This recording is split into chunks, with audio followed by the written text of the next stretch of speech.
चलिए सभी को प्रेज द लॉर्ड बोलिए। Praise the Lord. सभी को जय मसीह की। जय मसीह की। कैसे हैं आप सब? बहुत अच्छा। मेरे परमेश्वर ने आप सभी को भला चंगा रखा होगा। जी और सभी को मैं फिर से एक बार स्वागत करता हूं मसीह मंथन बैठक खरी शिक्षा में। मैं रामशीष मसीह इस वक्त आपके बीच में एक संदेश लेकर आया हूं। जैसा कि आप थंबनेल में देख चुके होंगे, प्रभु यीशु मसीह का परिवार कैसा होना चाहिए। अभी तक आप लोगों ने सुना ना, कैसा होना चाहिए? अच्छा। ऐसा होना चाहिए जैसा अभी परमेश्वर ने बता रहा है ना, हमारा ऐसा होना चाहिए। तो हम एक वचन शुरू से करेंगे, पढ़ेंगे इफिसियों 6 का 1, 2, 3 तक। फटाफट करेंगे ताकि हम वहां तक पहुंच जाएं। इफिसियों की पत्री पहला अध्याय वचन 1 और 2। इफिसियों पत्री हम पढ़ते हैं, चलिए रहने दीजिए। इफिसियों आप लोग देखेंगे, बाइबल को खोलकर रखिएगा। इफिसियों 6 अध्याय वचन 1, 2, 3। ध्यान देंगे। मेरा सब्जेक्ट क्या है, आज का विषय क्या है? प्रभु यीशु मसीह का परिवार। परिवार का समझते हैं, माँ बाप आ जाता है, बेटा बेटी भाई बहन पूरा परिवार आ जाता है ना, दादा परदादा सब आ जाता है इसमें। तो हमारा जो यीशु का जो परिवार है कैसा होना चाहिए? तो वचन कहता है इफिसियों 6 का 1 में कि हे बालकों, क्या कहता है? हे बालकों प्रभु में। किस में कह रहा है? प्रभु में, यानी यीशु मसीह में। क्या करो?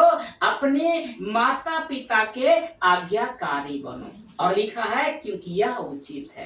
तो अगर हम प्रभु यीशु के परिवार बनने जा रहे हैं तो सबसे पहले ये करना होगा कि हम अपने माता और पिता के आज्ञाकारी बनना होगा। क्या बनना होगा?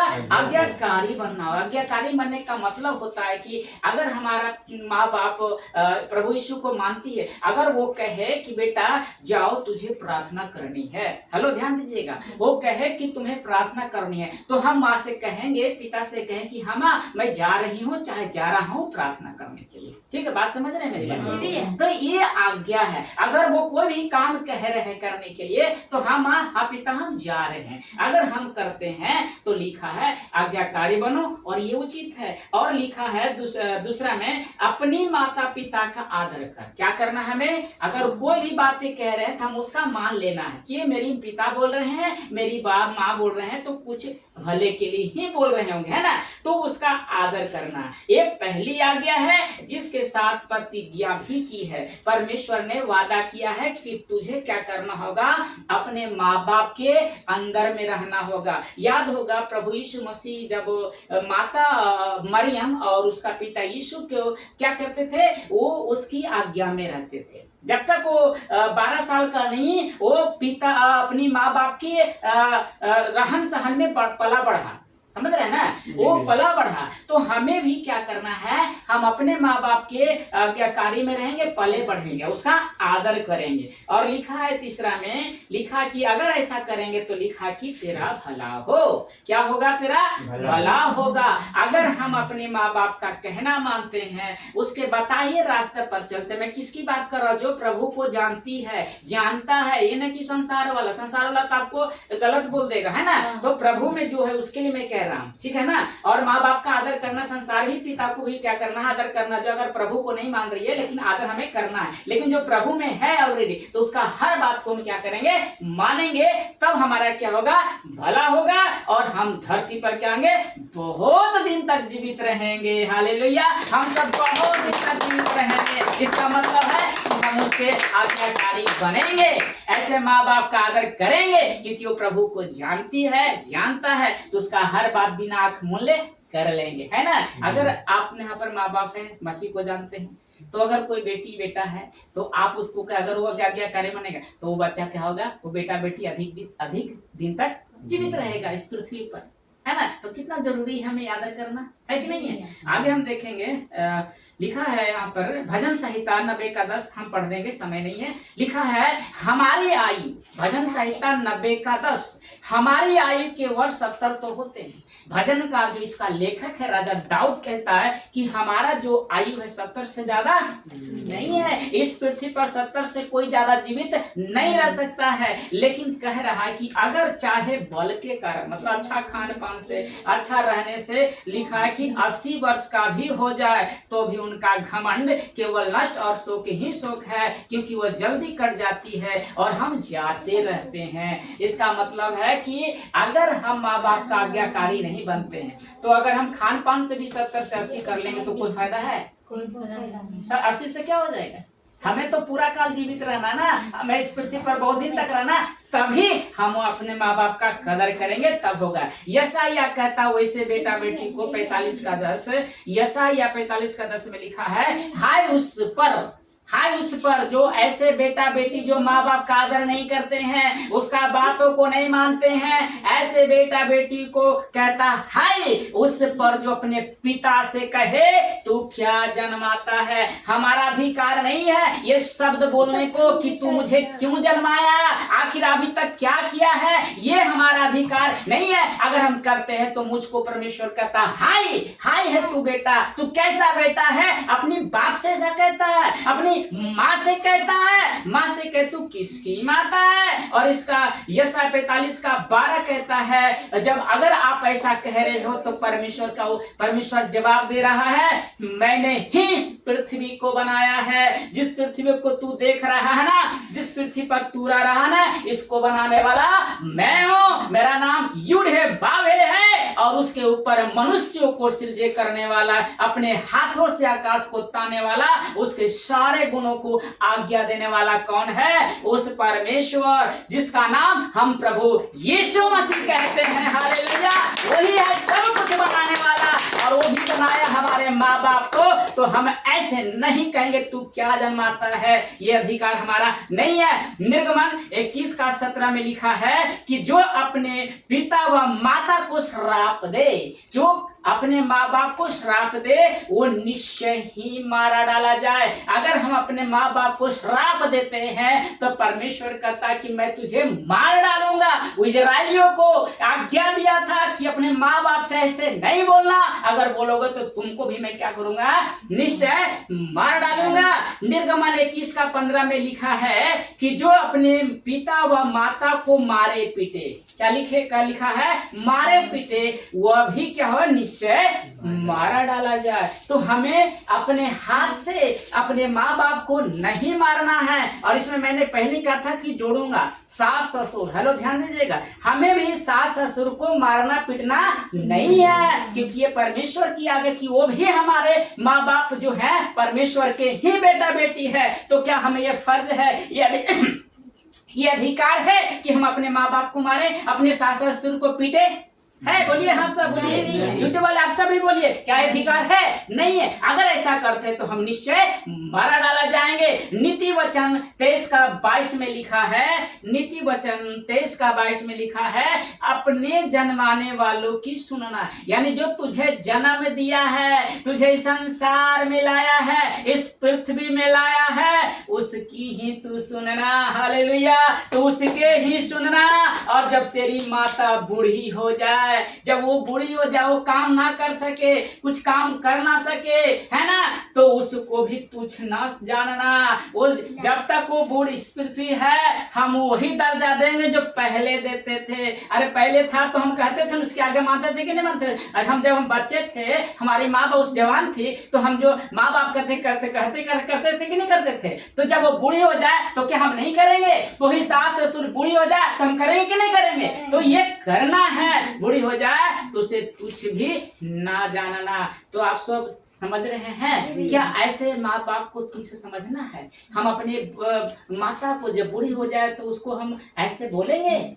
है ये परमेश्वर कहता है। तो अगर आप ऐसा कर रहे हैं तो आप उसका परिवार नहीं है। आप जान रहे हैं कि विश्व का परिवार कैसा होना चाहिए? अरे आप प्रभु के बेटा बेटी हैं, आपको स्वर्ग पृथ्वी का अधिकार आपके पास है। अगर आप ऐसा नहीं करोगे तो उसका सदस्य कैसे कहलाओगे, उसका परिवार कैसे कहलाओगे? तो जब तक आपका माँ बाप है उसकी ही सुनना, अपने जन्मवाले की सुनना। और जब तेरी माता बुढ़ी हो जाए, है ना, काम करना बंद कर दे, सब कुछ करना बंद कर दे, तब भी उसे तुच्छ नहीं जानना है। आज सुन लिए सभी लोग कि अपनी माँ को बुढ़ी हो जाए तो उसका क्या करना है? उसको तुच्छ नहीं समझना है, बेकार नहीं समझना कि ये धरती का बोझ बन चुकी है ना, उसे जल्दी हज इस दुनिया से चला जाता तो हमें अच्छा रहता। ऐसा बेटा बेटी को नहीं बोलना है। अब लिखा है, व्यवस्था विवरण पढ़िए, यहाँ से शुरू कीजिए। व्यवस्था विवरण 6:7, सभी लोग ध्यान से सुनेंगे।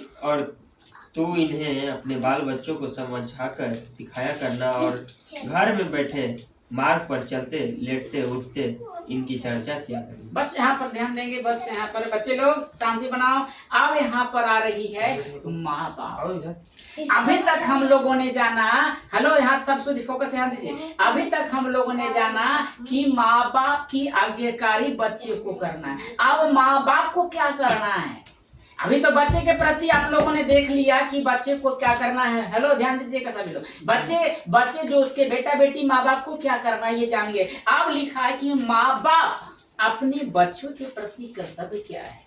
वो माँ बाप जो इस संसार में उसको जन्म दिया है, उस माँ बाप का क्या काम है, उसका कर्तव्य क्या है अपने बच्चों के प्रति। तो जैसा अभी इन्होंने पढ़ा, व्यवस्था विवरण 6:7 में लिखा है, और तू इन्हें अपने बाल बच्चों को, कौन बाल बच्चों को कह रहा है कि ये जो वचन है, ध्यान दीजिएगा, जो प्रभु यीशु का जो वचन है उसको क्या करना है, अपने बाल बच्चों को समझाकर सिखाया करना। आप माँ बाप तो कह रहे हो, लेकिन ये आपका फर्ज है। आपको फर्ज यही है कि जब आपका बच्चा जन्म ले तो उसको बच्चे से ही क्या करना है, इसके बारे में बताना है। किसके बारे में? इसके बारे में बताना है। कहना है बेटा कि मैं तो 70 साल 80 साल का माँ बाप हूं ना, लेकिन तेरा असली पिता कौन है? परमेश्वर है, वो यीशु मसीह है। अरे मैं रहूं ना रहूं, यीशु मसीह सदा के लिए तेरे पास रहेगा। उसको बचपन से ही क्या करना है, सिखाया करना है। और लिखा है कि घर में बैठे, और लिखा है कि मार्ग पर चलते लेटते उठते इनकी चर्चा किया करना। हर बातों में अपने बाल बच्चों को ही सिखाना है कि बेटा जी परमेश्वर का वचन ही सब कुछ तेरा है, इसमें जो लिखा है तुझे करना होगा। तो सोचिए अगर माँ बाप ही इस बारे में ना हो, हेलो बड़े ध्यान से, बड़े 100% की बात बता रहा हूँ, अगर वो माँ बाप इसकी जानकारी ना हो तो क्या होगा? माँ बाप अगर इसके बारे में ना जानकारी हो तो क्या बोलेंगे कि अरे मूर्ति को देखेंगे और उस बच्चे को कहेंगे देखो ये भगवान है, इसको प्रणाम करना है ना, यही बताओगे ना। तो सोचिए तो गलत बच्चा पकड़ लेगा ना, वो बच्चा गलत रास्ते पे चल लेगा ना। इससे क्या मालूम? अरे आपने जो शिक्षा दी वही ना सीखेगा। तो माँ बाप को पहले इसके बारे में जानेंगे ना कि परमेश्वर कौन है, तब ना उसको सिखाएंगे। तो यही तो आज नहीं कर रहा, तब तो आज आपके माँ बाप रोक रहा है बाइबल पढ़ने से, संगति में जाने से रोक रहा है कि नहीं रोक रहा है? आपको कहता वही बाल बच्चा को होता है कि तू धर्म बदल लिया, और वही बाप बेटा बेटी कह रहा है ना आपको कि तूने धर्म बदल लिया, तुरंत भगवान छोड़कर तुझे यीशु मिला। काहे? क्योंकि आपने उसे बताया नहीं, प्रभु के बारे में उसको जानकारी दिया ही नहीं, तो क्या सीखेगा, क्या जानेगा? तो ये फर्ज आपका है ना कि उसको सिखाएं, उठते बैठते लेटते चलते फिरते हमें उसे प्रभु के बारे में बताएं। यही तो परमेश्वर चाहता है। हम परमेश्वर के उसके परिवार हैं, तो हम परिवार का फर्ज निभाएंगे ना। हम उस बेटा बेटी के माँ बाप हैं, तो माँ बाप का अधिकार है कि सही रास्ता पर उसे ले जाएं।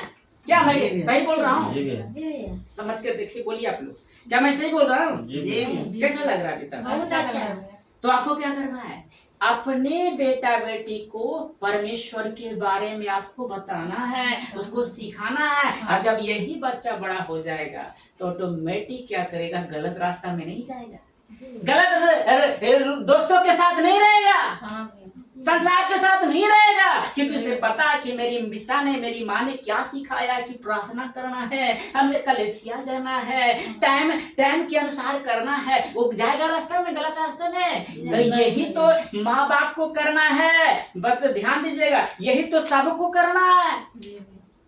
माँ बाप बनने से नहीं होता है कि बन गए और बच्चा जो भी करा करने दे रहे। माँ बाप बने हो ना तो उसका फर्ज याद रखिएगा उस परमेश्वर का, क्योंकि वो हिसाब आपसे लेगा कि मैंने तुझे ये तेरे साथ भेजा इस बच्चे को, तूने क्या किया इसके साथ, क्या तूने मेरे बारे में बताया था, तू मेरे हर वचन को सिखाया था तूने? तो क्या कहोगे, मैं खुद नहीं जानता तो मैं क्या सिखाऊंगा? तो परमेश्वर क्या बोलेगा कि मैंने तो तुझे बताया हूँ ना, तो क्यों नहीं सीखा? और सीखा तुझे क्यों नहीं सिखाया? तो दंड किसको मिलेगा? उस माँ बाप को मिलेगा कि नहीं मिलेगा? तो याद रखिए, माँ बाप बन तो गए हैं, लेकिन एक कर्तव्य भूल गए हैं। हम परमेश्वर के मार्ग से भटक गए हैं। ये हमारा स्वभाव नहीं देता है। तो हमें क्या करना है, अपने बाल बच्चे को क्या करना है। मैं फिर से पढ़ता हूँ, व्यवस्था विवरण 6:7 में लिखा है, और तू इन्हें अपने बाल बच्चे को समझाकर सिखाया करना। हर बातों में आपको बाइबल से ही सिखाना है, वचन से ही अपने बच्चों को शिक्षा देनी है। लिखा, अगर आप नौकरी कर रहे हैं, मैं यहाँ पर थोड़ी सी और डिटेल में जाऊंगा। अगर आप नौकरी कर रहे हो, आप आते हो थक कर आप सो जाते हो, तो आप कहोगे कि भैया मेरे पास टाइम नहीं है ना, मेरे पास टाइम नहीं है। तो कितना अच्छा साफ साफ लिखा है कि बैठकर खाना खा रहे हैं, उसी वक्त दो बातें 3 बातें हम उस बच्चे को सिखाएंगे। अरे टाइम नहीं है, जब आप आ रहे हो, आराम कर रहे हो बिस्तर पर, उसी वक्त आपको बताना है कि बेटे तूने आज दिन भर में क्या किया, क्या परमेश्वर से प्रार्थना किया, तूने बाइबल पढ़ा था, संगति में गया था, ये तो आपको बोलना था ना, ये तो करना था ना। लेकिन आप क्या किए, संसार से आए कमाकर और सो गए, और बच्चे क्या किए ना, उससे कोई मतलब नहीं। ये कर्तव्य है माँ बाप का, ये कर्तव्य है हमारा।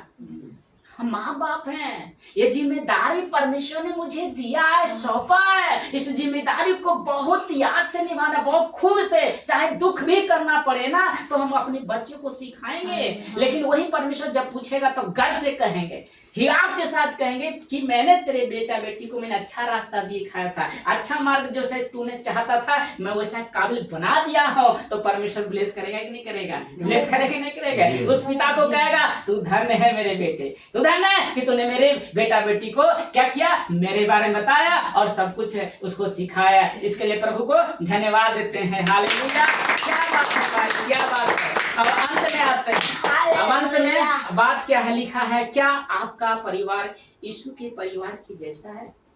क्या आप अभी जितने वचन आप लोगों ने सुना, क्या आपने सुनकर आपको लग रहा है कि हम प्रभु यीशु के परिवार की जैसा हैं? जी मुझे लग रहा है। अब लग रहा है हाँ, लग कि रहा है। हम यीशु के परिवार हैं, उसके जैसा है। मैं मसीह समाज को मैं कहता हूँ कि जरा सोचिए, मैं जितने भी यूट्यूब वाले, मैं आपसे भी कह रहा हूँ, जरा सोचिए इस बात को, है ना।